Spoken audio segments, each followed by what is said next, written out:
Good morning everyone, कैसे हैं सब लोग। निधि ने लिखा है कुछ दिख नहीं रहा, तो निधि मैंने कैमरा चालू ही नहीं किया था। चलो भाई, तो बताएं एक बार, सब कुछ क्लियर है? मेरी आवाज आप तक पहुंच रही है? दिख रहा हूं मैं सभी लोगों को? क्लियर है? तो कपिल ने लिख दिया ओके, बिल्कुल झकास दिख रहे हो। ने लिख दिया चलो क्लियर। शिवांगी ने, निधि ने लिख दिया, पुतिन ने लिख दिया, दीक्षा ने लिख दिया, बढ़िया। चलो भाई, बहुत शानदार, आप लोगों ने लिख दिया है क्लियर। तो अपन क्लास कंटिन्यू करते हैं। पैरासाइटोलॉजी अपनी एंड हो चुकी थी कल। आज अपनी जो क्लास है वो इसके ओवरव्यू की क्लास है। पैरासाइटोलॉजी को अपन ओवरव्यू करेंगे, और ओवरव्यू में अपन बेसिकली करते क्या है? ओवरव्यू में एक हल्का सा अपना रिवीजन होता है कि अपन ने किस सब्जेक्ट के अंदर क्या पढ़ा है, ठीक है। और साथ में थोड़ा सा अपना डिस्कशन होता है कि अपन को इस सब्जेक्ट को किस तरह से पढ़ना है, किस तरह से उसको याद करना है ना। ये अपना ओवरव्यू की क्लास में होता है। बहुत ज्यादा डिटेल में भले ही नहीं जाए अपन, लेकिन ओवरव्यू की क्लास बहुत इंपॉर्टेंट होती है आपके लिए, ताकि आपको समझ में आए थोड़ा सा कि आपको कैसे याद करना। जो भी आपके कंफ्यूजन रहेंगे तो अपन उसमें क्लियर करते हुए चलेंगे। पैरासाइटोलॉजी में अपन ने पढ़ा क्या, थोड़ा सा ओवरव्यू में अपन पहले ऐसे ही नॉर्मली देख लेते हैं। पैरासाइटोलॉजी में मेरी राइटिंग बहुत गंदी है, और अभी एक्सीडेंट हो गया तो और ज्यादा गंदी हो गई। चलो ठीक है, थोड़ा सा मैनेज करना पड़ेगा आपको। पैरासाइटोलॉजी में जब हमने पढ़ा, तो पैरासाइटोलॉजी में हमने पैरासाइट को पहले दो कैटेगरी में डिवाइड किया। ऐसे पैरासाइट जो यूनिसेलुलर थे, एक ही सेल के बने थे, उनको अपन ने प्रोटोजोआ बोला। और जो मल्टी सेलुलर थे, मल्टी सेलुलर को अपन ने हेलमिंथ बोला, ठीक है। हेलमिंथ बोला, ठीक है। प्रोटोजोआ और हेलमिंथ, दो तरह से अपन ने कैटेगरी में सारे पैरासाइट को पढ़ा है। और सारे पैरासाइट को अगर आप गिनो तो 23 टोटल जो होंगे, वो 23 पैरासाइट आपके निकल के आएंगे। 23 पैरासाइट के बारे में आपको याद रखना है, नॉलेज रखना है। तो मेरे ख्याल से इतना कोई बहुत ज्यादा टफ नहीं है। पैरासाइटोलॉजी बड़ा इंटरेस्टिंग सब्जेक्ट है, बस थोड़ा सा आप समझ लो उसको, और थोड़ा सा आपने अगर दिमाग समझ लिया कि किस तरह से उसको पढ़ना है, तो आराम से पैरासाइटोलॉजी आपको बहुत इजी लगेगा। केवल 23 पैरासाइट के बारे में अपने लिए जो इंपोर्टेंट है, वो 23 पैरासाइट अपन को पढ़ना है।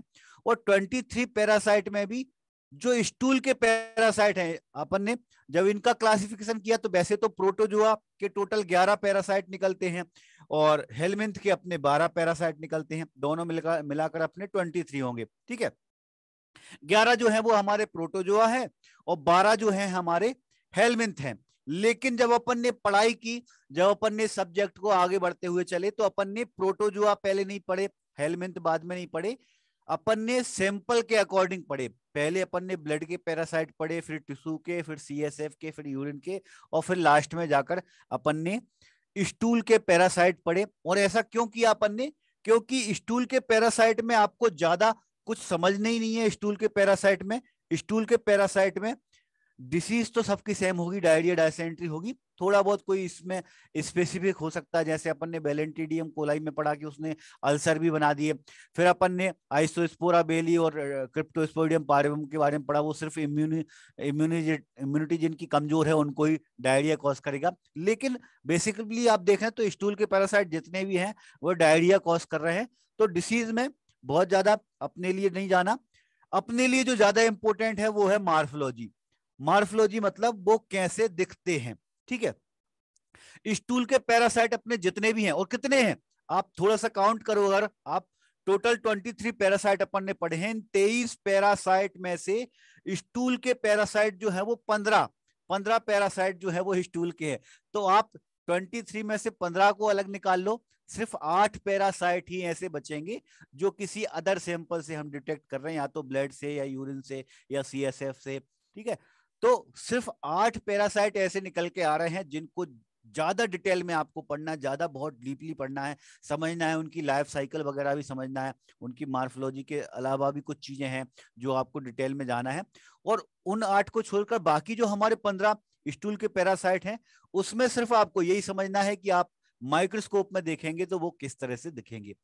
माइक्रोस्कोप में किस तरह से दिखेंगे, उनका कौन सा फॉर्म माइक्रोस्कोप में कैसा दिखेगा, बस इतना समझना है आपको। तो स्टूल के पैरासाइट भी जो प्रोटोजुआ है ना, प्रोटोजुआ को जब आप माइक्रोस्कोप में देखोगे तो उनकी मोर्टिलिटी वगैरह भी दिखेना पड़ेगी, देखेंगे आप साथ साथ, है ना। जब अपन क्लिनिकल पैथोलॉजी पढ़ेंगे, इसके बाद में अपना क्लिनिकल पैथोलॉजी आने वाला है, और क्लिनिकल पैथोलॉजी में हम स्टूल की दो तरह से स्लाइड बनाते हैं, एक नॉर्मल स्लाइन से, दूसरा लूगल सायोडीन से। और बेसिकली हम इसमें दो चीजें ज्यादा देखते हैं, एक ओवा और दूसरा सिस्ट। एक कॉमन से वर्ड है, और स्टूल की जब अपन स्लाइड देखते हैं तो ओवा सिस्ट देखते हैं। तो ओवा जो देखे जाते हैं वो एक्चुअली हेलमिंथ के देखे जाते हैं। स्टूल की जब हम माइक्रोस्कोपी करेंगे तो हेलमिंथ के तो हम ओवा देखते हैं, और प्रोटोजुआ के हम सिस्ट देखते हैं। ठीक है, एक बार मैं इसको क्लियर कर देता हूं। प्रोटोजुआ में हम सिस्ट देखेंगे और हेलमिंथ में हम ओवा देखेंगे। हेलमिंथ के हम ओवा और प्रोटोजुआ के हम सिस्ट। तो जो 15 पैरासाइट हैं, मैं बात कर रहा था भाई 15 पैरासाइट ऐसे हैं जो स्टूल के हैं। तो इन 15 पैरासाइट में उनके प्रोटोजुआ कैसे दिखते हैं और माइक्रोस्कोपी में उनके सिस्ट कैसे दिखते हैं, ये आपको याद रखना है। साथ में अगर हेलमिंथ है तो हेलमिंथ में हेलमिंथ कैसे दिखेंगे, किस तरह के होते हैं, और माइक्रोस्कोपी में उनके ओवा कैसे दिखेंगे। ओवा और सिस्ट जो है वो अपन को माइक्रोस्कोप में देखना है। बाकी प्रोटोजुआ और हेलमिंथ जो है उनके बारे में अपन को नॉलेज होना चाहिए। बिल्कुल ऐड होगा गायत्री, इनके नोट्स भी आपको मिलेंगे। थोड़ा सा मैं आपको बेसिकली समझा रहा हूं, है ना, कि अपन ने किस तरह से पढ़ाई की। आप जब बुक में पढ़ते, देखो आप यहाँ पर जो क्लासेस ले रहे हैं थ्योरी की, तो थ्योरी की क्लास में और बुक में आप पढ़ते हैं उसमें आपको काफी कुछ डिफरेंट मिलेगा। खासतौर पर बैक्टीरियो अपनी माइक्रोबायोलॉजी सब्जेक्ट में काफी कुछ चेंजेस मिले हैं। पैरासाइटोलॉजी में जब आप पढ़ते हैं तो पैरासाइटोलॉजी में पहले प्रोटोजुआ के बारे में है, हेलमिंथ के बाद में है, लेकिन अपन ने कुछ इस तरह से नहीं पढ़ा है। और मैंने कहा भाई टोटल 23 पैरासाइट हैं। 23 पैरासाइट के बारे में आपको नॉलेज होना चाहिए, है ना। अब ये 23 पैरासाइट की आप एक लिस्ट बना दो। मैंने ओवरव्यू की क्लास जब अपनी होती तो ओवरव्यू की क्लास में अपने जितनी भी चीजें अपन ने पढ़ी हैं एक साथ पढ़ते हैं अपन, एक साथ अगर अपन पढ़ो तो अपने दिमाग में वो चीजें जो होती हैं, वो जो थ्योरी होती है वो दिमाग में जल्दी बैठती है। टोटल 23 पैरासाइट हैं भाई, और इन 23 पैरासाइट को पहले तो अपन ने दो कैटेगरी में डिवाइड किया, प्रोटोजुआ और हेलमिंथ को। लेकिन प्रोटोजुआ भी 4 कैटेगरी में है और हेलमिंथ भी अपनी 3 कैटेगरी में है ना। तो इस तरह से भी आपको याद होना चाहिए कि भाई हमारे प्रोटोजुआ में अमीबा कौन से हैं, फ्लेजलेट कौन से हैं, सीलेट कौन से हैं और कोकाइडियन कौन से हैं। तो ये आप एक लाइन में भी इस तरह से भी आप एक टेबल में भी याद कर सकते हो। और मैं हमेशा बोलता हूं नोट्स हमारी तरफ से तो मिल ही रहे हैं आपको, शॉर्ट नोट्स, बहुत अच्छे नोट्स मिल रहे हैं। उसमें कुछ चीजें आप अपने हिसाब से भी साथ में जोड़ते हुए चला करो। जितना आप शॉर्ट बना सकते हो, जितना आपके हिसाब से समझ में आता जाता है, उन्हीं चीजों को आप साथ साथ में बीच बीच में ऐड करते रहा करो। जैसे ये टेबल आप देख रहे हो, है ना, इस टेबल में मैंने 4 पॉइंट को एक साथ इंक्लूड कर दिया कि कौन सा पैरासाइट किस ग्रुप में आ रहा है ना, पैरासाइट कौन सा है, किस सैंपल में हम उसको डिटेक्ट करते हैं, और इसकी डिसीज उससे कौन सी होगी। इसी में आप इसी टेबल को थोड़ा और बड़ा करके, जैसे मैं आपको हमेशा बोलता हूं कि घर में आप टेबल चिपकाया करो, तो इस तरह की टेबल आप खुद से बना के एक बड़े से पेपर पे बना के इसी में फिर कुछ और पॉइंट भी आप बढ़ा सकते हो कि उसका ट्रांसमिशन किससे होता है, कौन से होस्ट से ट्रांसमिशन होता है। जैसे कुछ जो होते हैं वो मच्छरों से होते हैं, कुछ कुत्तों से होते हैं, कुछ बिल्ली से होते हैं, है ना। फिर ट्रांसमिशन किसके थ्रू होता है, किस तरह से होता हो सकता है, तो वो भी आप इस टेबल में ऐड कर सकते हो। तो आप जब ये इस तरह की टेबल बनाते हैं तो एक साथ अपनी जितनी चीजें हैं उनको अपन सब इकट्ठा डालते हैं टेबल के अंदर, और वो टेबल आप अपने हिसाब से और बड़ी बड़ी टेबल बना सकते हो जो घर में चिपकाने के लिए, ताकि आप बार बार देखते जाओ, है ना। अब एक बार नजर डालो आप 23 पैरासाइट में। मैं एक बार जो 23 पैरासाइट हैं उनके एक बार लिस्ट में नाम पढ़ते हुए चलता हूं, है ना। अमीबा में हमारे 2 थे, बिल्कुल याद करने को जरूरत ही नहीं है, इसमें रटने वाली कोई जरूरत ही नहीं है, क्योंकि अमीबा वाले जो दोनों पैरासाइट हैं हमारे, पहला है एसेंथो अमीबा, दूसरा एंट अमीबा हिस्टोलिटिका, दोनों के नाम में ही अमीबा जुड़ा हुआ है। तो इसमें कोई कंफ्यूजन अपन को होना ही नहीं चाहिए, क्योंकि दोनों में ही अमीबा जुड़ा जो है। फ्लेजलेट जो है वो हमारे 4 हैं, लिस्मेनिया है, ट्रिप्नोसोमा है, ट्राइकोमोनास है और जियार्डिया लिम्बिया है। ये 4 हमारे फ्लेजलेट होते हैं। सीलिएट में हमारा एक होता है बेलेंटिडियम कोलाई, और सीलिएट में सिर्फ एक ही पैरासाइट है, ये भी आपको ध्यान रखना है। जितने भी पैरासाइट हैं पैथोजेनिक, उनमें सीलिएट पैरासाइट सिर्फ एक ही है, बेलेंटिडियम कोलाई। कोकाइडियन में हमारे 4 थे, प्लाज्मोडियम, टॉक्सोप्लाज्मा, क्रिप्टोस्पोडियम पार्वम और आइसोस्पोरा बेली। ये हमारे सारे के सारे जो हैं अभी 4 कैटेगरी के पैरासाइट, ये हमारे प्रोटोजोआ के अंदर इंक्लूड होते हैं। हेलमिंथ के अंदर हमारे, फिर आगे बढ़ते हैं अपन, हेलमिंथ के अंदर कौन से होंगे भाई? हेलमिंथ के अंदर भी फिर अपने 3 कैटेगरी में डिवाइड कर दिया, ट्रिमेटोड, सिस्टोड और निमेटोड में। तो ट्रिमेटोड में हमारे 2 आएंगे, एक सिस्टोसोमा, दूसरा फेसियोला। सिस्टोड के अंदर 3 आएंगे, इक्विनोकोकस, टीनिया और हाइमेनोलोफिस नाना। और निमेटोड के अंदर फिर हमारे 7 आएंगे, microfilaria, Ascaris lumbricoides, Enterobius vermicularis, Trichuris trichiura, Ancylostoma duodenale, Necator americanus और स्ट्रोंगिलॉइड स्टरकोलिस। ये 7 फिर हमारे निमेटोड के अंदर आ रहे हैं, राउंड वॉर्म के अंदर आ रहे हैं। तो अपन बेसिकली देखें तो टोटल अपनी लिस्ट जो निकल के आ रही है पैरासाइट की, ये कितनी निकल के आ रही है? 23 पैरासाइट आपको पढ़ना रहता है, ठीक है। इन 23 पैरासाइट में से अब सैंपल के अकॉर्डिंग अगर आप इनको छांटें तो इनमें से कौन कौन से पैरासाइट है जिनको अपन ब्लड में डिटेक्ट करते हैं? तो सिर्फ 4, एक लिस्मेनिया, एक है हमारा लिस्मेनिया है, दूसरा टिप्नोसोमा, तीसरा है प्लाज्मोडियम और चौथा है हमारा माइक्रोफाइलीरिया। ये 4 जो ऐसे सिंपल 4 जो ऐसे पैरासाइट होते हैं वो हम ब्लड में डिटेक्ट करते हैं। तो पहले अपन ने, अब देखो अपन ने ब्लड के पैरासाइट क्यों पढ़े पहले, बाद में यूरिन के, बोन मैरो के, सीएसएफ के। अपन ने इसलिए पढ़े क्योंकि आप देखोगे तो ये 23 पैरासाइट में से हमारे सिर्फ 15 पैरासाइट ऐसे हैं, 15 पैरासाइट ऐसे हैं जिनको अपन स्टूल में डिटेक्ट करते हैं। तो स्टूल में अपन जब डिटेक्ट करेंगे तो पैरासाइट के बारे में अपन को ज्यादा डिटेल में जाने की जरूरत नहीं, ज्यादा डिटेल में अपन को पढ़ने की जरूरत नहीं है।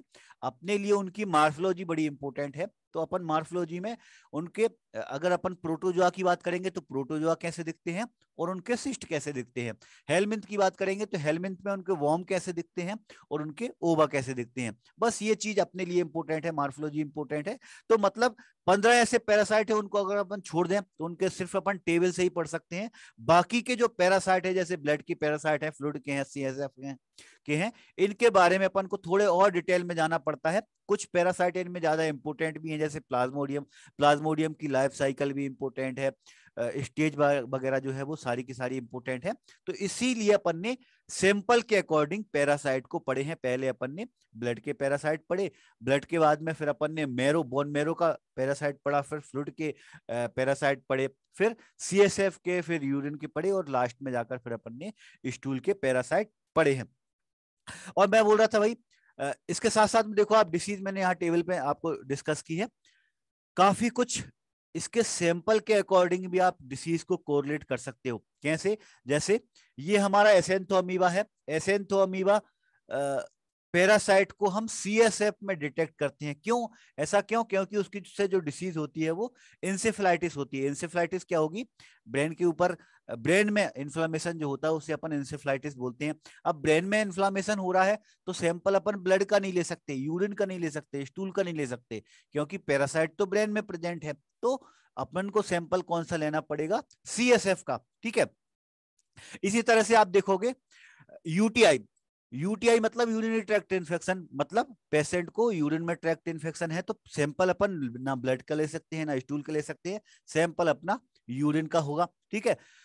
और आगे चलें तो आगे अपना हाइड्रेटेड डिसीज जो बनती है वो किससे बनती है? हमारी हाइड्रेटेड डिसीज इकिनोकोकस से बनती है। तो उसमें पेशेंट को प्रॉब्लम क्या हो रही है? हाइड्रेटेड सिस्ट बन रहा है, तो सिस्ट का जो फ्लूइड है वो ही हमको लेना पड़ेगा, ठीक है। उसमें हम स्टूल का या यूरिन का सैंपल नहीं ले सकते। तो कहने का मतलब क्या भाई, जब अपन सैंपल के अकॉर्डिंग पैरासाइट को पढ़ते हैं तो दोनों चीजें अपनी साथ साथ में अपन को समझती हुई चलती है।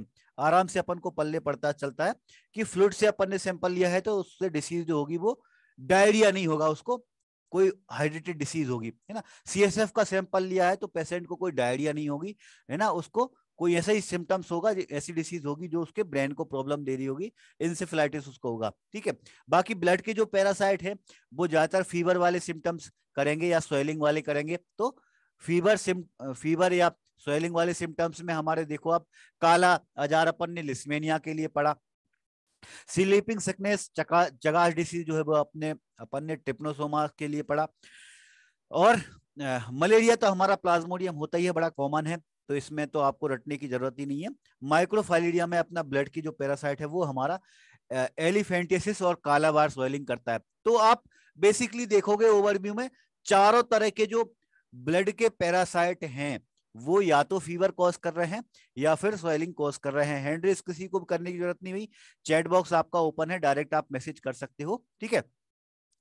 ये टेबल किस बुक में है? सचिन ने लिखा। सचिन, अपने जो नोट्स बनते हैं वो किसी भी बुक से, मतलब डायरेक्टली बुक से उठा के नहीं बनाते हैं अपन। मेरे हिसाब से देखो, थ्योरी मैं पढ़ा रहा हूं तो मेरे हिसाब से मैं टेबल को अरेंज करता हूं। दिनेश सर जब थ्योरी पढ़ाते हैं तो वो अपने हिसाब से अलग अलग बुक से अलग अलग जगह से कंटेंट बना के करते हैं। तो ये टेबल ना तो आपको गूगल में मिलेगी ना ही किसी बुक में मिलेगी, ये मैंने खुद बनाई हुई अपनी टेबल है, अपने हिसाब से जो पॉइंट है वो डाल दिए आपको समझाने के लिए। और मैं हमेशा आपको बोलता हूं कि आप इस तरह की टेबल बनाने की प्रैक्टिस किया करो, जितनी भी चीजें हैं उनको टेबल में इंक्लूड करो। अब इसी टेबल को अपन थोड़ा और बढ़ाते सकते थे भाई, इसी में आप एक लाइन बढ़ा दो। एक लाइन कौन सी बढ़ सकती थी अपनी? एक लाइन नहीं, बहुत सारी लाइन बढ़ सकती बढ़ने को तो। जैसे हमारा मोड ऑफ ट्रांसमिशन है ना, इसमें से कुछ पैरासाइट ऐसे हैं जिनके मोड ऑफ ट्रांसमिशन थोड़े अलग हैं। ज्यादातर जो पैरासाइट है उनके मोड ऑफ ट्रांसमिशन जो होते हैं वो फीकल ओरल रूट के थ्रू आते हैं, मतलब खाने पीने के थ्रू इन्फेक्शन उनका होता है। और बहुत सारे ऐसे होते हैं जो इंसेक्ट के थ्रू होते हैं, मच्छरों या मक्खियों की तरह जैसे होते हैं। लेकिन उसमें कुछ जो है वो अलग है, जैसे कि हमारा एसेंथो अमीबा स्पीसीज जो होता है वो कॉन्टेक्ट लेंस के थ्रू होता है। ट्राइकोमोनास बेजाइनलिस जो होता है वो सेक्सुअल कॉन्टेक्ट के थ्रू होता है। स्टोंगिलॉइड स्टरकोलिस जो होता है वो स्विमिंग पूल की वजह से होता है। और टीनिया के जो होते हैं वो पैरासाइट वो मीट खाने की वजह से होते हैं। तो इसमें कुछ पैरासाइट हैं जो अलग हैं। तो टेबल में अपनी उसी में से जो 23 पैरासाइट हैं, 23 पैरासाइट में अपनी एक लाइन और हेड हो सकती थी, उसमें अपन मोड ऑफ ट्रांसमिशन करके एक हेड डालते, और जो ये 4 पैरासाइट हैं उनके आप मोड ऑफ ट्रांसमिशन अलग डाल देते। फिर फीकल ओरल रूट वाले कौन से हैं, इंसेक्ट वाले कौन से हैं, वो भी आप डाल सकते थे। साथ में आप देखो इसी टेबल को आप थोड़ा और बढ़ाते, आप होस्ट कर सकते थे भाई, किससे ये ट्रांसमिट होते हैं, किसकी वजह से ट्रांसमिट हो रहे हैं अपन को। जितने जो डायरिया कॉज करते हैं स्टूल वाले जो पैरासाइट है, ज्यादातर वो फीकल ओरल रूट के थ्रू ही आते हैं, ठीक है। जो ब्लड के हैं, सीएसएफ के हैं, यूरिन के पैरासाइट हैं, उनके अपन ने पढ़े।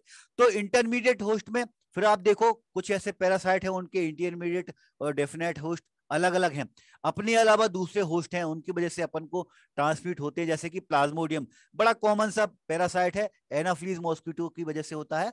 मच्छरों में बेसिकली 3 तरह के मच्छर हमको पैरासाइट को ट्रांसमिट करते हैं, एक एनाफ्लीज, दूसरा एडिस, और तीसरा एक और होता है, आप मुझे बताना। टॉक्सोप्लाज्मा गोंडाई जो होता है वो बिल्लियों की वजह से, कैट की वजह से ट्रांसमिट होता है। इकिनोकोकस जो होता है वो डॉग की वजह से होता है। ये तीनों पैरासाइट के लिए हम इंटरमीडिएट हैं और डेफिनेट, ये तीनों हैं। लेकिन आप अभी अपन ने शुरुआत में एक बड़ी बेसिक सी टेबल पढ़ी, उसमें सारे के सारे पैरासाइट को अपन ने एक साथ डाल दिया। मैं तो कह रहा हूं भाई आपको सिर्फ 23 पैरासाइट के बारे में नॉलेज लेना है। हमारे गांव के जो बुजुर्ग लोग रहते हैं, अगर गांव की पॉपुलेशन 1500 है और उसमें 1500 लोगों के बारे में ही उनको नॉलेज होता है कि ये आदमी ये काम करता है, पूरी हिस्ट्री जान लो उससे, बुजुर्ग लोगों से, है ना। तो आपको तो सिर्फ 23 पैरासाइट का ही नॉलेज लेना है, 23 पैरासाइट के बारे में आपको डिटेल में जाना है। और उन 23 में से आप 15 को निकाल दो स्टूल वाले पैरासाइट, तो 15 पैरासाइट ऐसे हैं जिनमें आप सिर्फ मार्फोलॉजी समझ लो, इतना आपके लिए इतना ही इंपॉर्टेंट है। बाकी के जो 8 हैं उसमें अपन को डिटेल में जाना है कि भाई उसका होस्ट कौन सा है, उसमें लाइफ साइकिल कैसे चल रही है, मार्फोलॉजी में भी थोड़े बहुत चेंजेस हैं। बहुत बढ़िया क्यूलेक्स, है ना, निधि ने सही कहा। मच्छर जो होते हैं वो 3 तरह के ही अपन को पैरासाइट ट्रांसमिट करते हैं, क्यूलेक्स, एनाफ्लीज और अब दूसरा भूल गया चलो एडिस, एडिस सॉरी ना।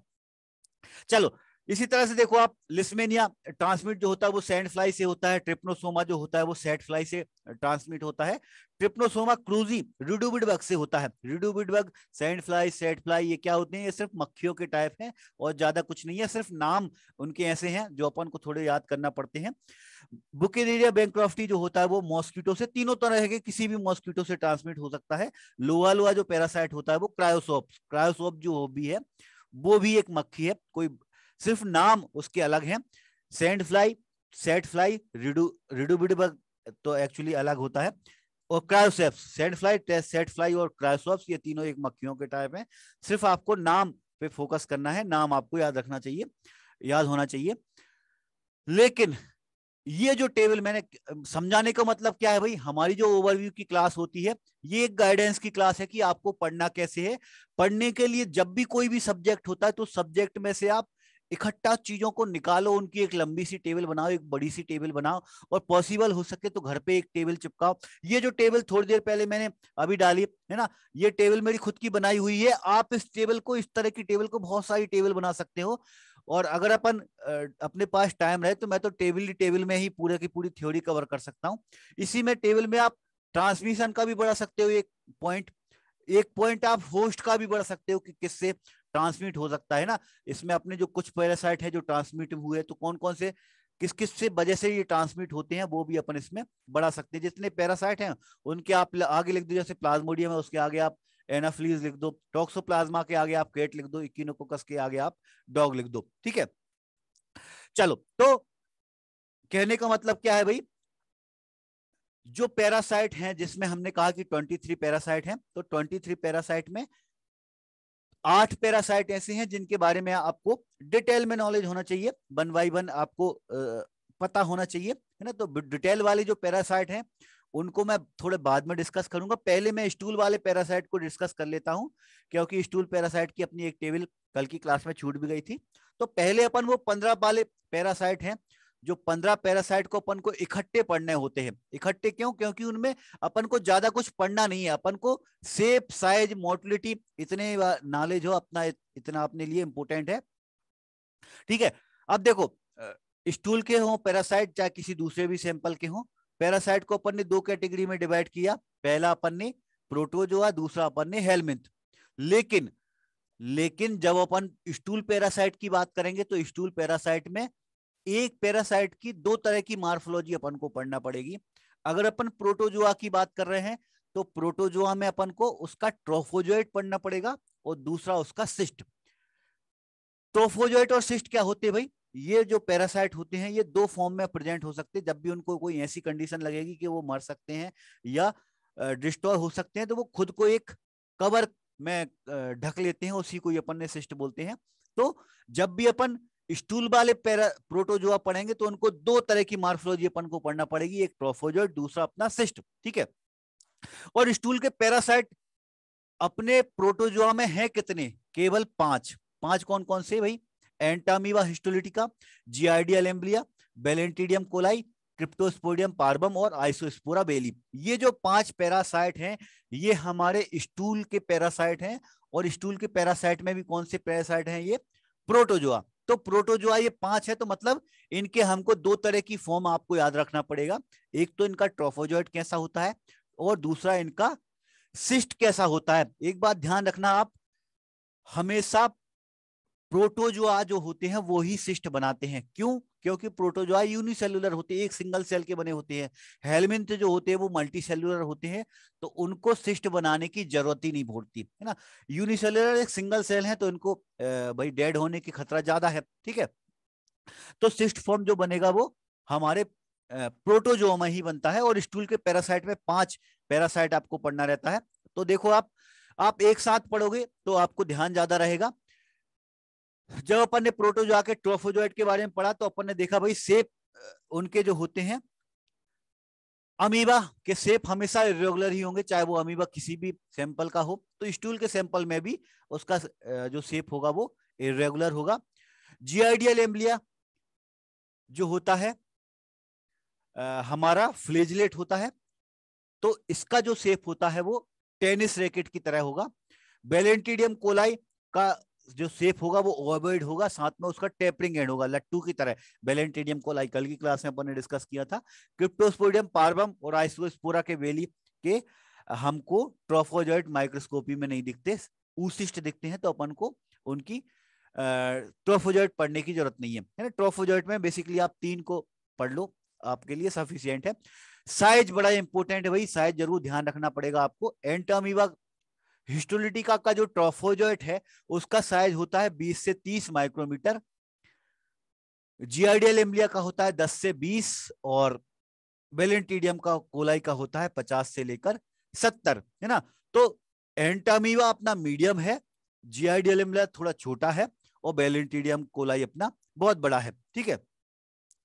उन्हीं के ही साइज से कोरिलेट आप उनके सिस्ट से कर सकते हो। सिस्ट जो होते हैं उनसे ही थोड़े से छोटे साइज के होते हैं, जैसे 20 से 30 माइक्रोमीटर का ट्रोफोजॉइड है अगर एंटामीबा का, तो उसका जो सिस्ट बनेगा तो वो 12 से 16 का बनेगा, थोड़ा सा साइज उसका छोटा हो जाएगा। इसी तरह से जियार्डिया लेम्बलिया का जो ट्रोफोजॉइड होता है वो 10 से 20 होता है, तो जियार्डिया लेम्बलिया का ही जब सिस्ट बनेगा तो वो थोड़ा सा छोटा होकर 8 से 18 माइक्रोमीटर का बनेगा। इसी तरह से बेलेंटीडियम कोलाई का जो ट्रोफोजॉइड होता है वो 50 से लेकर 70, सॉरी यहाँ पर मिस्टेक हुई है, टाइपिंग मिस्टेक, 50 से लेकर 100 तक होता है ट्रोफोजॉइड। उसका जो सिस्ट होता है वो 50 से लेकर 70 माइक्रोमीटर का बनता है, ठीक है। क्रिप्टोस्पोडियम पार्वम और आइसोस्पोरा बेली, इनके ऊसिस्ट होते हैं, ट्रोफोजॉइड अपन को मिलते नहीं है, और इनका साइज जो होता है वो बहुत छोटा होगा। क्रिप्टोस्पोडियम पार्वम का सिस्ट 4 से 5 माइक्रोमीटर का होता है, जबकि आइसोस्पोरा बेली का सिस्ट जो होगा वो 20 से लेकर 30 माइक्रोमीटर का होगा। शेप में देखो आप, सिस्ट में बहुत ज्यादा शेप अपने लिए रटने की जरूरत नहीं है। जितने भी सिस्ट होंगे भाई अंडे होते हैं, तो अंडे या तो गोल होते हैं या ओवल शेप में होंगे। तो इसमें आपको ध्यान रखना है भाई राउंड कौन कौन से हैं, ओवल कौन कौन से हैं। तो राउंड में अपने एंटामीबा का राउंड है, बेलेंटीडियम कोलाई का भी राउंड है, क्रिप्टोस्पोडियम पार्वम का भी राउंड है, जियार्डिया लेम्बलिया और आइसोस्पोरा के जो सिस्ट होते हैं वो हमारे ओवल बनेंगे। 3 पैरासाइट के सिस्ट राउंड बन रहे हैं, 2 पैरासाइट के हमारे ओवल बन रहे हैं। मतलब इस तरह से आप एक साथ चीजों को पढ़ो। थोड़ा और अपन चलते हैं ट्रोफोजॉइट में। आप अपन को एक चीज और बड़ी इंपॉर्टेंट होती है, मोटिलिटी। ट्रोफोजॉइट जो होते हैं वो एक्टिवली मोटाइल होते हैं, और एक्टिवली मोटाइल में एंटामीबा, अमीबा है इसलिए स्यूडोपोडिया की से चलेगा। जियार्डिया लेम्बलिया जो होता है वो फॉलिंग लीफ की तरह चलता है, जबकि बेलेंटीडियम कोलाई जो होता है वो लट्टू होता है, और लट्टू हमेशा घूमेगा। तो इसकी जो मोटिलिटी होगी वो कैसी होगी, हमारी सर्कुलर की तरह इसकी मोटिलिटी होती है। तो आप देखो, एक नजर में आपने स्टूल के पैरासाइट में, एक नजर में ही अपन ने स्टूल के जितने भी प्रोटोजोआ हैं वो आपको 2 टेबल से ही आपको याद हो जाएंगे। तो क्या इसमें रटने की जरूरत है? नहीं है भाई, कोई रटने की जरूरत नहीं है। बड़ा इंटरेस्टिंग सब्जेक्ट है पैरासाइटोलॉजी, है ना। इसी तरह से अपन हेलमिंथ पे चढ़ो, तो हेलमिंथ में भी आप जितने हेलमिंथ हैं आप सब इकट्ठा एक साथ देख लो भाई, उनमें क्या क्या प्रॉपर्टी है, क्या क्या डिफरेंस है, और डिफरेंस आप एक साथ पढ़ोगे तो आपको जल्दी याद होगा और जल्दी कंफ्यूजन दूर होंगी आपकी। क्योंकि इसमें देखो, जब भी एक जैसी चीजें होती है तो उसमें कंफ्यूजन बहुत निकलती है, लेकिन जब भी एक जैसी चीजें होती हैं उनको अपन टेबल में डाल लो, एक साथ पढ़ो, तो उनकी कंफ्यूजन बहुत जल्दी दूर होती है, बहुत जल्दी अपन को समझ में आता। किस जयप्रकाश ने लिखा है क्वेश्चन कैसे आ सकते हैं, तो जयप्रकाश एमसीक्यू की क्लास दिनेश सर साथ साथ में चलाते हुए चल रहे हैं, तो एमसीक्यू की क्लास आप दिनेश सर की अटेंड करा करो, तो उसमें आपको मालूम चलेगा कि किस तरह से क्वेश्चन बनते हैं, ठीक है। अभी मैं फिलहाल आप लोगों के मैसेज नहीं देख रहा हूँ, बाद में इकट्ठे मैं आपकी चैट देखूंगा और फिर आपके सबके आंसर दूंगा, है ना। चलो अपन हेलमिंथ पे चल रहे हैं आगे। तो हेलमिंथ में अपन ने 3 तरह के पैरासाइट देखे, सिस्टोड, ट्रिमेटोड और नेमेटोड। उन तीनों में क्या अंतर है आप एक साथ ही पढ़ोगे तो आपको समझ में आएगा। तो शेप में अपन पहले देखें, अपन कुछ पॉइंट के थ्रू। शेप में जो सिस्टोड होते हैं वो टेप की तरह होते हैं, इसलिए अपन इनको टेप बॉम्ब कहते हैं, और टेप के साथ साथ ये सिगमेंटेड होते हैं, सिगमेंट के रूप में होते हैं। ट्रिमेटोड जो होते हैं वो पत्तियों की तरह होते हैं, लीफ की तरह, और अनसिगमेंटेड होते हैं, जबकि निमेटोड जो होते हैं वो भी अनसिगमेंटेड होते हैं और राउंड होते हैं। राउंड मतलब सिलेंड्रिकल, पेन की तरह होते हैं। तो आप एक चीज देखोगे भाई, सिस्टोड ऐसे हैं जिनमें सिगमेंटेड है, सिगमेंट है, बाकी के किसी भी हेलमिंथ में सिगमेंट नहीं है, ना तो ट्रिमेटोड में सिगमेंट है, ना ही निमेटोड में सिगमेंट है। तो अब सिस्टोड जितने भी पढ़ेंगे अपन, तो उनमें अपन को ये भी पढ़ना पड़ेगा कि उसमें सिगमेंट कितने प्रेजेंट है, ठीक है। सिस्टोड में अपन ने एग्जांपल पढ़े हैं, है ना, अभी अपन आगे पढ़ेंगे उनके एग्जांपल, तो किसमें कितने सिगमेंट है ये आपको ध्यान रखना पड़ेगा। ट्रिमेटोड और निमेटोड में आपको सिगमेंट है ही नहीं, तो आपको पढ़ने की भी जरूरत नहीं है, ठीक है। आगे बढ़ो आप। हेड, सिर उनका कैसा होता है? सिर में सिस्टोड जो होते हैं उनमें सकर प्रेजेंट होता है। सकर मतलब एक तरह से आप बिच्छू मान सकते हो भाई, चूसने वाले, है ना। ट्रिमेटोड जो होते हैं उनमें भी सकर प्रेजेंट होता है, लेकिन जो हमारे निमेटोड होते हैं उनमें सकर प्रेजेंट नहीं होता। सकर को आप डंक मान सकते हो, डंक सिस्टोड में भी प्रेजेंट होगा, ट्रिमेटोड में भी प्रेजेंट होगा, निमेटोड में प्रेजेंट नहीं होगा, ठीक है। हुकलेट की बात करेंगे। हुकलेट क्या होता है भाई? हुकलेट भी मुंह की एक संरचना होती है जिसे अपन हुकलेट बोलते हैं। हुकलेट सिस्टोड में कुछ पैरासाइट में प्रेजेंट होता है, ट्रिमेटोड में नहीं होता और ना ही निमेटोड में होता है। मतलब हुकलेट जो होते हैं वो हमेशा सिस्टोड में ही प्रेजेंट होते हैं। ठीक है। एलिमेंट्री कैनाल, एलिमेंट्री कैनाल का मतलब क्या है भाई? इनकी भाई मल्टी सेलुलर है, मल्टी सेलुलर है मतलब इनमें भी ऑर्गन प्रेजेंट होंगे। जिस तरह से हमारी एलिमेंट्री कॉनाल होती है हमारे खाने पीने की एक पूरी की पूरी इंटेस्टाइन है, इस तरह से इनमें भी एक एलिमेंट्री कॉनाल होती है। तो किसी में होगी किसी में नहीं होगी। किसमें होगी भाई? सिस्टोड जो होते हैं उनमें एलिमेंट्री कॉनाल जो होती है एब्सेंट होती है। ध्यान देना आप। सिस्टोड कैसे होते हैं हमारे? Tape bomb. और टेप बॉम्ब कैसे होंगे? बिल्कुल पतले, स्केल की तरह। अब भाई स्केल की तरह है तो क्या उसके अंदर इंटेस्टाइन प्रेजेंट हो सकती है? नहीं हो सकती, क्योंकि इंटेस्टाइन अगर होती तो फिर और वो स्केल की तरह पतले नहीं हो पाते। तो आप चीजों को एक साथ कोरिलेट करने की कोशिश किया करो कि अपन उनको कोशिश मतलब कैसे कोरिलेट कर सकते हैं। दूसरा एक चीज और, अगर सिगमेंटेड है पैरासाइट, इसका मतलब एलिमेंट्री कैनाल उसमें बनने के चांसेस कम है। मतलब सिस्टोड जो होते हैं उनमें एलिमेंट्री कैनाल जो होती है वो एब्सेंट होती है। ठीक है।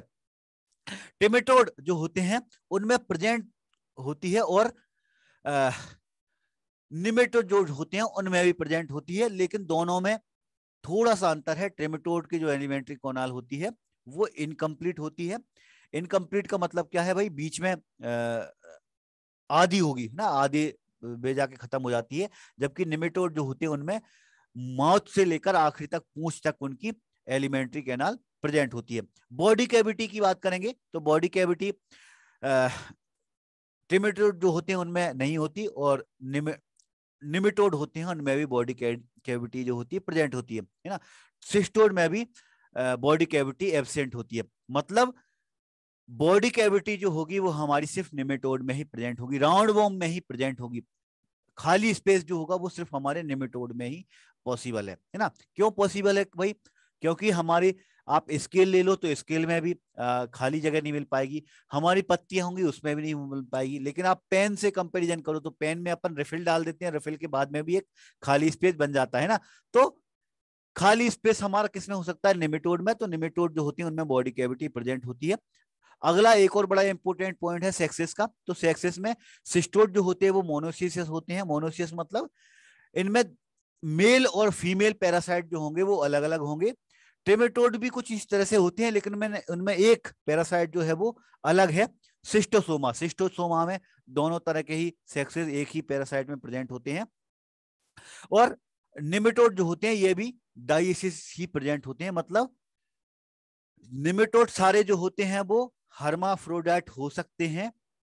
ट्रांसजेंडर अपन ने कल पढ़ा था, ट्रांसजेंडर से अपन ने याद रखा था। निमेटोड ट्रांसजेंडर्स हो सकते हैं।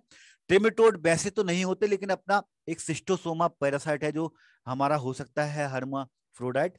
जबकि सिस्टोड जो होते हैं वो हमेशा मोनोसियस ही होते हैं। मोनोसियस का मतलब इनमें मेल पैरासाइट और फीमेल पैरासाइट जो होंगे वो अलग अलग ही होंगे। ठीक है। इसी तरह से आप एक साथ और चीजें पढ़ोगे तो हैबिटेट आप पढ़ सकते हो भाई। हैबिटेट मतलब हेलमिंथ मोस्टली प्रेजेंट कहाँ पे होते हैं? जितने भी हेलमिंथ हैं, हेलमिंथ होते हैं, हेलमिंथ वाले पैरासाइट किसी ना किसी के इंटेस्टाइन में ही प्रेजेंट है। अपने लिए पैथोजेनिक है, मतलब अपने इंटेस्टाइन की अपन बात कर रहे हैं, लेकिन इंटेस्टाइन में भी कुछ पैरासाइट ऐसे हैं जो किसी एक स्पेसिफिक जगह पर ज्यादातर प्रेजेंट होते हैं। और इनमें तीन अपने लिए बड़े इंपॉर्टेंट है। पहला है जियार्डिया लेम्बलिया। जियार्डिया लेम्बलिया जो होता है वो ड्यूडेनम और अपर जेजुनम में ही मोस्टली प्रेजेंट होता है। ड्यूडेनम और अपर जेजुनम में ही प्रेजेंट होता है। सिस्टोसोमा जो होगा वो सिग्मोइड कोलोन, सिग्मोइड का जो रेक्टल एरिया है वहां के ब्लड वेसल्स में प्रेजेंट होता है। जबकि एंट्रोबियस बर्मिकुलरिस जो होता है वो सीकम और बर्मीफॉर्म अपेंडिक्स, अपेंडिक्स की जगह पर प्रेजेंट होगा। ठीक है। तो बेसिकली वैसे तो ये पूरी इंटेस्टाइन में प्रेजेंट होते हैं, लेकिन ये स्पेसिफिक जगह पर ये ज्यादातर प्रेजेंट होते हैं। तो इनको इसका हैबिटेट बोलते हैं। ये हैबिटेट आपको याद होना चाहिए। आगे बढ़े अपन। हेलमिंथ में अपन को भाई मैंने कहा जब अपन स्टूल के पैरासाइट की बात करते हैं तो स्टूल के पैरासाइट में प्रोटोजुआ में अपन को दो चीज पढ़ना है, और एक उनका ट्रोफोजॉइड, दूसरा उनका सिस्ट। ठीक है। जब भी अपन प्रोटोजुआ पढ़ेंगे स्टूल के तो ट्रोफोजॉइड और सिस्ट। और जब हेलमिंथ पढ़ेंगे तो हेलमिंथ का वॉर्म कैसा दिखेगा और ओवा कैसे दिखेगा, है ना। तो वॉर्म के लिए मैंने टेबल नहीं बनाई है। ओवा के लिए मैंने एक टेबल बनाई है क्योंकि इसकी माइक्रोस्कोपी के थ्रू ध्यान रखना पड़ता है अपन को। इसी तरह से आप उसके वर्म की भी टेबल बना सकते हो। ये एक तरह की गाइडेंस की क्लास है कि आपको किस तरह से पढ़ना है। जितनी चीजें आप अपने हिसाब से ऐड करते जाओगे उतना आपके लिए बेनिफिशियल रहेगा। ओवा में अपन एक साथ जितने भी पैरासाइट हैं उनको आप एक टेबल में डाल दो। मैंने यहाँ पर एक टेबल में डाला है, देखते हुए अपन पढ़ते हुए चलते हैं, है ना। ओवा में वही स्टूल के पैरासाइट में अपन ने कौन कौन से पैरासाइट पढ़े। पहले अपन ने सिस्टोसोमा पढ़ा, फेसियोला पढ़ा, टीनिया पढ़ा, एचनाना पढ़ा, roundworm, pinworm, whipworm और हिक बॉम। इस तरह से अपन ने ये पैरासाइट पढ़े हैं। हालांकि स्टूल के पैरासाइट की लिस्ट लंबी है ना। उसमें 5 पैरासाइट टोटल, अपन ने 15 थे तो 5 पैरासाइट अपन ने प्रोटोजोआ के निकाले, तो अपना 10 करीब 10 पैरासाइट जो होंगे वो हमारे हेलमिंथ के निकल के आते हैं। ठीक है, यहाँ पर मैंने 8 मेंशन किए हैं। तो शेप में आप देखोगे तो शेप में ज्यादातर ओवा जो होते हैं वो ओवल शेप के होंगे, अंडे के आकार के होंगे। लेकिन अंडे के या फिर गोल आकार के होते हैं, अंडा या गोल, है ना। कुछ जो होंगे वो राउंड होंगे, कुछ जो होंगे वो ओवल होंगे। लेकिन एक पैरासाइट ऐसा है जो थोड़ा डिफरेंट साइज का शेप का है, शेप का डिफरेंट है। बेरल, बेरल शेप का कौन सा होता है हमारा, बुक बॉम, बिप बॉम, है ना। ये अपन ने पढ़े हैं। अब बिप बॉम कौन सा होता है ये आपको नॉलेज होना चाहिए। साइज में देखेंगे आप तो साइज में आप ओवा में सिस्टोसोमा का साइज 140 है, फेसियोला का भी 140 है, टीनिया का जो होता है वो 40 माइक्रोमीटर का ओवा होता है, एचनाना का भी 40 माइक्रोमीटर का होता है, राउंड बॉम और पिन बॉम दोनों के 60-60 माइक्रोमीटर के होते हैं, और विप बॉम और हुक बॉम के, विप बॉम का जो होता है 50 का और हुक बॉम का जो होता है वो 60 माइक्रोमीटर का। अब देखो एक साथ पढ़ने का कितना फायदा है। फायदा कैसा है भाई, हमारे 2 पैरासाइट ऐसे आ रहे हैं, एक सिस्टोसोमा दूसरा फेसियोला। ये 2 पैरासाइट के जो ओवा हैं इनके साइज 140 माइक्रोमीटर के हैं। एक साथ पढ़ लो भाई, याद आपको बड़ा जल्दी हो जाएगा। सिस्टोसोमा और फेसियोला, इन दोनों के जो ओवा है वो 140 माइक्रोमीटर के हैं। टीनिया और एचनाना, इनके जो ओवा है वो 40 माइक्रोमीटर के हैं। और बाकी के जो हमारे पैरासाइट बच रहे हैं उन सब के जो ओवा है वो लगभग 50 से लेकर 60 माइक्रोमीटर के उनका ओवा होती है ना। तो अब इसमें रटने वाली कहां बात आ रही है। अगर आप सेपरेट एक एक पैरासाइट को अलग अलग से ओवा को पढ़ोगे, अलग अलग से आप सिस्ट पढ़ोगे, तो आपको बहुत एनर्जी वेस्ट होगी, बहुत ज्यादा आपको याद करने की जरूरत पड़ेगी, रटने की जरूरत पड़ेगी। लेकिन आप एक साथ ही पढ़ोगे तो एक साथ में देखो कितना आपके लिए इजी हो जाता है। सिस्टोसोमा और फेसियोला दोनों के ओवा 140 माइक्रोमीटर के, टीनिया और एचनाना दोनों के ओवा 40 माइक्रोमीटर के। बाकी के जो पैरासाइट हैं उनके ओवा जो होते हैं वो 50 से 60 माइक्रोमीटर के होते हैं। ठीक है, चलो इसी तरह से अपन कलर पे चलो, तो कलर में आप देखोगे तो कलर में ओवा ज्यादातर जो होते हैं वो ब्राउन कलर के होते हैं, लेकिन एचनाना का जो ओवा होगा वो कलरलेस होगा, पिन वॉर्म का जो ओवा होगा वो भी कलरलेस होगा, और हुक वॉर्म का जो होगा ओवा होगा वो भी कलरलेस होगा।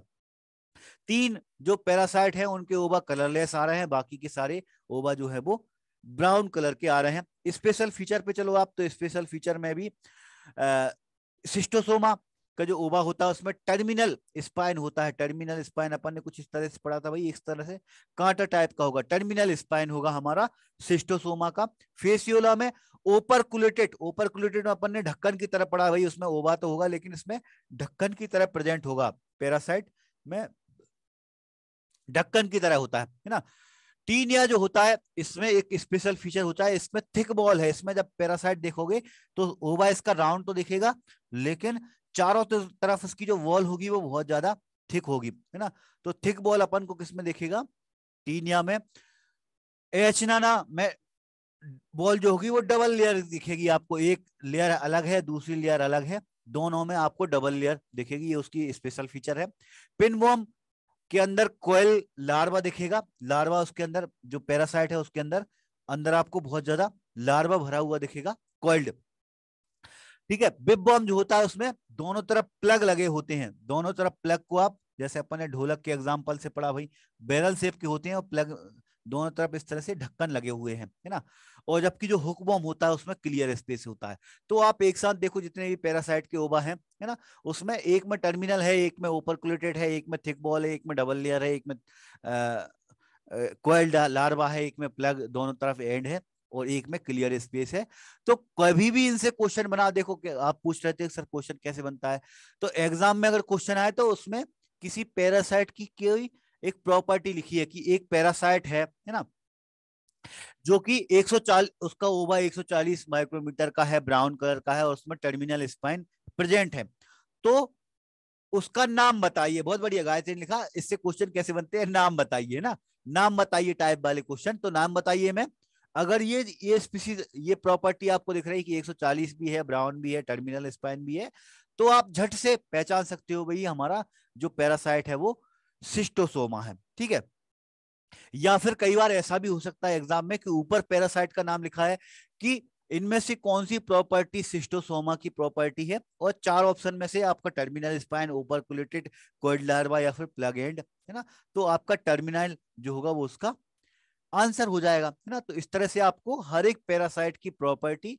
उसकी मार्फोलॉजी आपको याद होना चाहिए। और पैरासाइटोलॉजी में बेसिकली यही है कि आपको पैरासाइट के बारे में नॉलेज हो कि पैरासाइट की क्या प्रॉपर्टी है, उसका क्या मार्फोलॉजी है, डिसीज के बारे में अपन को नॉलेज होना चाहिए कि उससे कौन सी डिसीज होती है। ठीक है, तो ये थे हमारे स्टूल के पैरासाइट, और स्टूल के पैरासाइट में 15 पैरासाइट हैं, और 15 ही पैरासाइट में आप सिर्फ मार्फोलॉजी पढ़ लो, इतना आपके लिए सफिशियंट है। बाकी के जो हमारे 8 पैरासाइट निकल के आते हैं वो हमारे अलग अलग सैंपल के अलग अलग हैं, उनको अपन ने डिटेल में अलग अलग पढ़ते हुए चले हैं है ना। पहले अपन ने मलेरिया पैरासाइट को पढ़ा, एक एक पैरासाइट को अपन ने साथ साथ में डिस्कस करते हुए चले है ना। अपन ने शुरुआत से ही मैं नोट्स एक बार खोल देता हूं, फिर अपन डिस्कस करेंगे है ना। तो पहले अपन ने मलेरिया पैरासाइट पढ़ा, फिर माइक्रोफाइलेरिया पढ़ा है ना, ये अपना मलेरिया आ गया है ना। तो अब अपने जो बाकी के जो 8 पैरासाइट है जो अलग सैंपल पे अपन ने ब्लड में, सीएसएफ में यूरिन किए, तो सब में अपन को अलग अलग नॉलेज की जरूरत होती है ना। तो यहाँ पर मैं एक बार थोड़ा से आप लोगों के मैसेज देख लूं, फिर अपन आगे कंटिन्यू करते हैं। चलो, तो बहुत सारे लोगों के मैसेज आ गए भाई।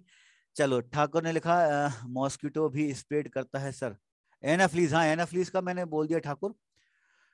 एल्बो पिटकस, मैंने ये पढ़ा नहीं है ठाकुर है ना, हो सकता है करता हो, देख लेना आप।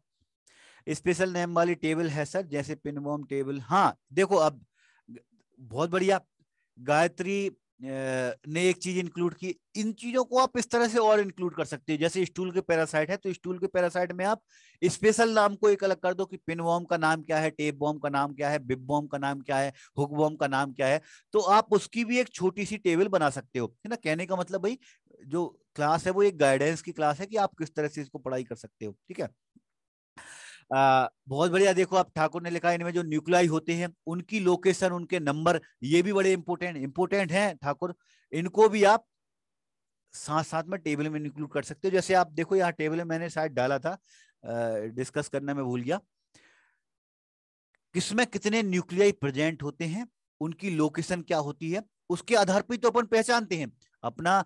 जब अपन ओबा देखते हैं तो भाई ओबा को अपन पहचानेंगे कैसे, एक तो उसकी मार्फोलॉजी क्या होगी है ना, साइज क्या होगा, साथ साथ में उसके न्यूक्लियस किस तरह से प्रेजेंट होंगे, कितने न्यूक्लियस प्रेजेंट होंगे, उसके अकॉर्डिंग अपन पहचानते हैं। चलो, आगे देखते हैं भाई।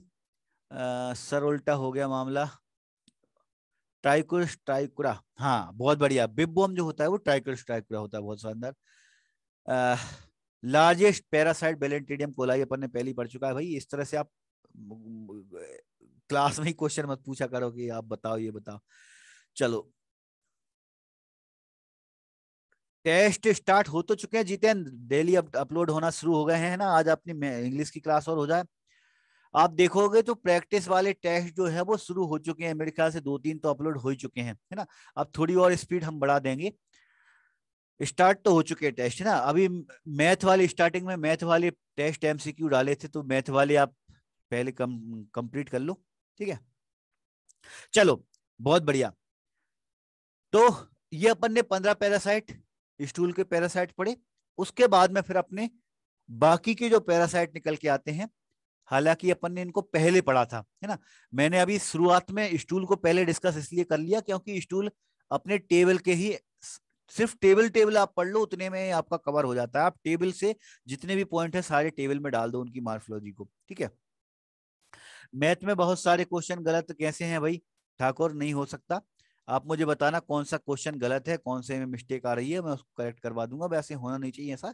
फिर बाकी देखो थोड़ी बहुत टाइपिंग मिस्टेक हो सकती है, मुझे बताना कौन से में मिस्टेक आ रही है, आप उसको अपन डिस्कस कर लेंगे, ठीक है। चलो, तो 1 बाय 1, अब जो मैंने कहा भाई 8 पैरासाइट ऐसे हैं, इनको 1 बाय 1 आपको अलग अलग पढ़ना रहता है। इनको आप टेबल बना के नहीं पढ़ सकते हो, टेबल में थोड़े बहुत पॉइंट ही इंक्लूड हो पाते हैं इनके।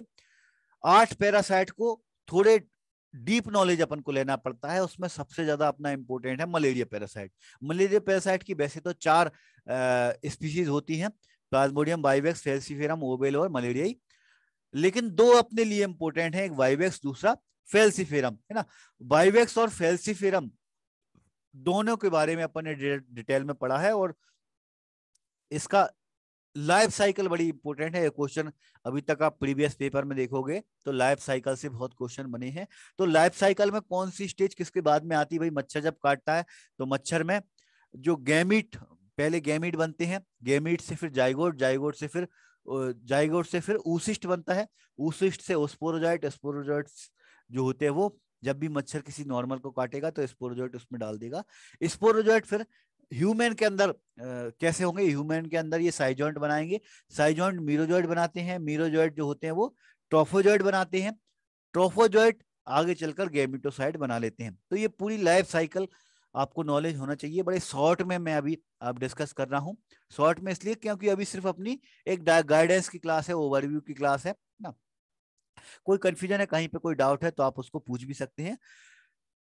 फेल्सीफेरम और बाइबेक्स दोनों की मार्फोलॉजी में क्या डिफरेंट होता है, उसके लिए अपन ने टेबल के माध्यम से भी पढ़ा और इमेज के माध्यम से भी पढ़ा, तो ये जरूर आपको नॉलेज होना ही होना चाहिए। बाकी अदर के पैरासाइट में आप देखो, जैसे लिस्मेनिया है, तो लिस्मेनिया काला आजार कॉज करता है, फीमेल सैंड फ्लाई से काटने से होता है। और मेजर कौन कौन सी पैरासाइट हैं? डोनोवानी है, ट्रोपिका है, ब्राजीलियनिस है, मैक्सिकाना है, ठीक है। मार्फोलॉजी में ये हमको किस तरह से दिखेगा, हर एक पैरासाइट को इसको अलग अलग पढ़ना पड़ेगा आपको, ठीक है। ब्लड के क्योंकि ब्लड के पैरासाइट की मार्फोलॉजी अलग होगी, टिश्यू की अलग होगी, सीएसएफ की अलग होगी, सबकी जो होगी वो अलग अलग होती है। स्टूल के पैरासाइट लगभग एक जैसे होते हैं, क्योंकि उनमें ओवा देखना पड़ता है या सिस्ट देखना पड़ता है। ओवा अपन हेलमिंथ के देखेंगे और सिस्ट अपन प्रोटोजोआ के देखते हैं।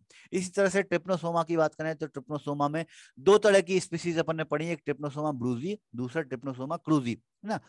दोनों जो होते हैं वो 4 मार्फोलॉजिकल स्टेज में प्रेजेंट होती हैं, ट्रिपोमास्टिगोट, एपीमास्टिगोट, प्रोमास्टिगोट और एमास्टिगोट, है ना। और लैब में लेकिन अपन को ट्रिपोमास्टिगोट ही देखने को मिलता है, जो कि सी शेप या फिर यू शेप का दिखता है ना। मलेरिया पैरासाइट जो होता है वो रिंग फॉर्म में, या फिर उसका गैमेटोसाइट जो होगा वो बनाना शेप में दिखेगा, ठीक है। और इसका जो हमको ट्रिपोमास्टिगोट दिखता है ट्रिप्नोसोमा का, ये सी शेप या फिर यू शेप में हमको दिखता है। माइक्रोफाइलिडिया अपन ने पढ़ा भाई, माइक्रोफाइलिडिया में स्पीसीज अपने लिए जो इंपोर्टेंट है वो बोकेरिया बैंक्रॉफ्टी, ब्लूजेमलाई, ओंकोसेरा बल्बुलस, ये मेन इंपोर्टेंट पैथोजेनिक है। इनके अलावा लोआ लोआ और मांसोलेना ओजार्डी भी हमारे देश में इन्फेक्शन कॉज करती हैं। तो इनसे जो इन्फेक्शन होती है एलिफेंटिसिस और कालाबार स्वेलिंग, ये डिसीज होंगी। इनको बेसिकली रात में सैंपल डिटेक्ट किया जाता है। तो बॉम्ब किस तरह से दिखेगा और माइक्रोफाइलेरिया किस तरह से दिखेगा, ये अपन ने पढ़ा है। वॉर्म 2 से लेकर 10 सेंटीमीटर तक का दिखेगा, जबकि माइक्रोफाइलेरिया होता है वो 200 से लेकर 300 माइक्रोमीटर का दिखता है, ठीक है। इसके बाद में फिर अपन टिश्यू के सीएसएफ के यूरिन के सैंपल पे चले, तो टिश्यू में अपना टॉक्सोप्लाज्मा गोंडाई आता है। टॉक्सोप्लाज्मा गोंडाई की 3 फॉर्म होती है, oocyst, टेकीजॉइट और ब्रेडीजॉइट, है ना। ये अपन ने पढ़े, बिल्लियों के थ्रू ये ट्रांसमिट होते हैं। और इनकी मार्फोलॉजी जब अपन देखते हैं तो ये कोमा शेप के दिखते हैं, है ना। तो आप देखो ब्लड के जो पैरासाइट हैं, टिश्यू के पैरासाइट हैं, तो ब्लड में मलेरिया पैरासाइट या तो रिंग में दिखेगा या बनाना शेप में दिखेगा गैमेटोसाइट, या फिर स्पेरिकल दिखेगा, है ना। इसका जो ट्रोफोजाइट होता है वो कोमा शेप में दिखेगा, कोमा शेप में, है ना। ये अपन इसको बोर्ड शेप भी बोलते हैं, ठीक है। टेकीजॉइट और ब्रेडीजॉइट 2 तरह की फॉर्म है। तो ब्लड स्मेयर में बेसिकली अपन को टेकीजॉइट दिखते हैं, और ब्रेडीजॉइट जो होती है वो अपन को टिश्यू में दिखते हैं। इकिनोकोकस में बहुत रेयरली होता है, तो अपन को लेबोरेटरी डायग्नोसिस ज्यादा डिटेल में नहीं जाना है, ठीक है। चलो एक और था अपना ट्राइकोमोनास बेजनिलिस फ्लैजेलेट होता है, तो इसमें यूरिन में माइक्रोस्कोपी करते हैं, तो यूरिन में माइक्रोस्कोपी में इसकी जर्की मोटिलिटी से ही अपन को ये आराम से पहचान में आता है कि भाई पैरासाइट जो है वो ट्राइकोमोनास है।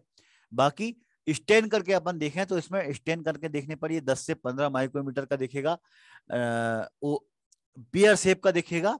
एक एक्सो स्टाइल अपन को बीच में दिखता है, एक्सो स्टाइल, ठीक है। और 3 से लेकर 5 तक के इसमें फ्लैजिला प्रेजेंट होती हैं, ठीक है।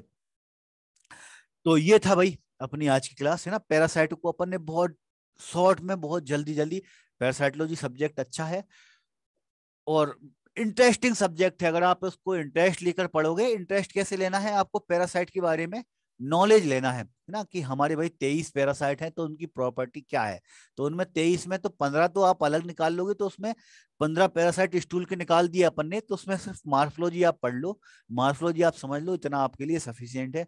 बाकी के 8 में हमको थोड़ा सा ज्यादा डिटेल में जाना पड़ता है, डिटेल में आपको समझना पड़ता है कि उनके पैरासाइट की क्या क्या प्रॉपर्टी होती है, किस तरह से वो दिखते हैं, किस तरह से वो, उनकी लाइफ साइकिल कैसे चलती है, ट्रांसमिट किस तरह से होते हैं, ठीक है भाई।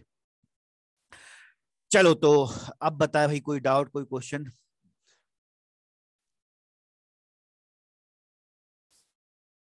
पुतिन ने लिखा सर मोनोसियस में मेल फीमेल अलग होंगे या डायसियस में? मोनोसियस में अलग होंगे पुतिन, है ना। मोनोसियस मतलब एक ही के अंदर दोनों सेक्सुअल ऑर्गन होंगे, वो मोनोसियस कहलाएगा, ठीक है। ज्यादा खतरनाक फेल्सीफेरम होगा ठाकुर, है ना।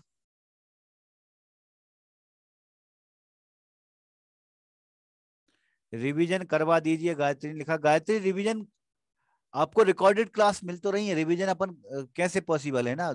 अभी तो फिलहाल आप कंप्लीट करके रिवीजन आप खुद करा करो ना। आपको रिकॉर्डेड क्लास मिल रही है, रिवीजन तब होता है जब रिकॉर्डेड क्लास नहीं मिलती। तो आप कोई भी, आपको किसी भी क्लास में कोई डाउट है, कोई समझ में नहीं आ रही, आप उसका वीडियो खोल के देख लो, है ना। तो उसमें रिवीजन की क्या जरूरत है। ये टेबल नोट्स में है क्या अन्नपूर्णा? ये टेबल में अलग से एक ओवरव्यू नाम से एक टॉपिक करके ऐड करके आपको भेज दूंगा, तो वो आप डाउनलोड करके प्रिंट करा लेना, ठीक है। आज इवनिंग में क्लास होगी क्या, आयुषी ने लिखा। तो आयुषी अब अपन एक हफ्ते तक सिर्फ मॉर्निंग में ही क्लास चलने देंगे। ऐसा इसलिए क्योंकि अब कोशिश ये है कि भाई मॉर्निंग में मैं जो टॉपिक पढ़ाता हूँ, तो सर दिनेश सर उसको शाम को या 1-2 दिन बाद ही उसके एमसीक्यू करा दें। तो क्लिनिकल पैथोलॉजी बहुत इंपॉर्टेंट है। अभी तक क्या हो रहा है कि सर 2-2 टॉपिक, 2 या 3 टॉपिक एक साथ लेकर और उसके एमसीक्यू करा रहे हैं, लेकिन क्लिनिकल पैथोलॉजी में एक टॉपिक से ही क्वेश्चन कराएं तो वो ज्यादा बेटर है। तो अभी अपने पास टाइम है, बहुत ज्यादा अपन को भागने की जरूरत नहीं है, तो अपन डेली एक एक टॉपिक आराम से कर सकते हैं, ठीक है।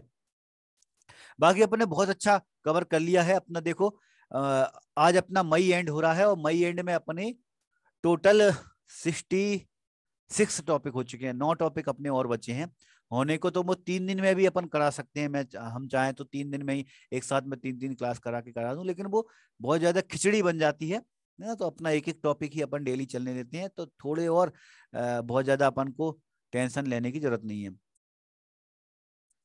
राखी ने लिखा सर पैरासाइट बहुत टफ लग रहा था लेकिन अब याद हो गया। बढ़िया राखी ना, तो इसी तरह से पढ़ना है आपको, ठीक है। तो इवनिंग में आज अपनी क्लास नहीं है, कल कल से अपन क्लिनिकल पैथोलॉजी शुरू करेंगे, है ना। कल से अपना यूरिन स्टूल ये सब अपना कल से शुरू होगा। हाँ देखो, भूरी का एक मैसेज है, भूरी ने लिखा बायल स्टैंड एग का मतलब क्या होता है। तो भूरी, जब अपन लूगल सायोडीन से स्टैंड करते हैं, है ना, जब अपन माइक्रोस्कोपी करते हैं स्टूल की, तो अपन को एक नॉर्मल स्लैंड से साइड देखना होता है, दूसरा लूगल सायोडीन से। तो लूगल सायोडीन में जो पैरासाइट जो ओवा होते हैं, जो अपन को येलो कलर के दिखते हैं, येलो कलर के बेसिकली अपने बाइल, अपना सीक्रेट कहां से होता है, लीवर से, है ना। तो लीवर से जो बाइल सीक्रेट हो रहा है उसके थ्रू जो स्टैंड हो जाते हैं, वो हमको येलो कलर के दिखते हैं, तो उनको अपन बाइल स्टैंड एग बोलते हैं, ठीक है भाई। उसकी वजह से वो येलो कलर के दिखते हैं, येलो ब्राउन कलर के, ठीक। लाइव क्वेश्चन आप भी कराइए गायत्री।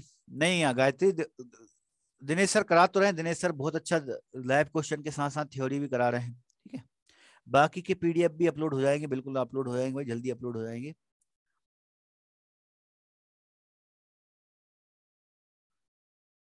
जो पैसे को बायल स्टैंड पुतिन ने पूछा है, जो पैरासाइट अपनी बाइल से स्टैंड हो जाते हैं। बाइल क्या होता है? बाइल अपने लीवर से सीक्रेट होता है, येलो कलर का सीक्रेट होता है भाई, है ना। तो उसके थ्रू जो पैरासाइट के ओवा या सिस्ट जो होते हैं वो अगर स्टैंड हो जाते हैं तो वो अपन को येलो ब्राउन कलर में दिखते हैं, तो तुमको अपन बाइल स्टैंड ओवा कहते हैं। ठीक है भाई।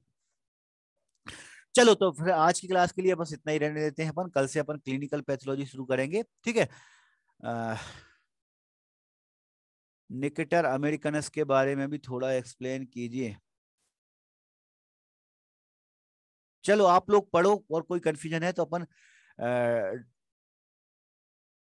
मैसेज डाल दिया करो आप व्हाट्सएप में, अपना जो व्हाट्सएप वाला नंबर है ना। आप लोग डाउट पूछ ही नहीं रहे, कोई ऐसा ही नहीं है, सिर्फ एक या दो स्टूडेंट ऐसे हैं जो अपने डाउट पूछ रहे हैं, मैसेज के थ्रू कर रहे हैं कि सर ये समझ में नहीं आया या ये क्वेश्चन में डाउट है। आप इस तरह के कोई डाउट पूछते हैं तो हमको भी मजा आता है, आप अलग से हम क्लास रख लेंगे, है ना। अब कोई एक या दो ही स्टूडेंट हैं जिन्होंने डाउट पूछा तो फिर उनके लिए अलग से क्लास रखें, ये पॉसिबल नहीं है। तो आप लोगों को जो भी डाउट है, जहां पर भी आपको समझ में नहीं आ रहा, जो भी टॉपिक आपको याद नहीं आ रहा है, अपना एक व्हाट्सएप वाला एक सेपरेट नंबर है, उस पर आप एक मैसेज डाल दिया करो, है ना। उस पे अपन सेपरेट अलग से क्लास रख लिया करेंगे, ठीक है भाई। चलो आज के लिए बस इतना ही रहने देते हैं, मिलते हैं अपन कल, तब तक के लिए गुड डे, जय हिंद।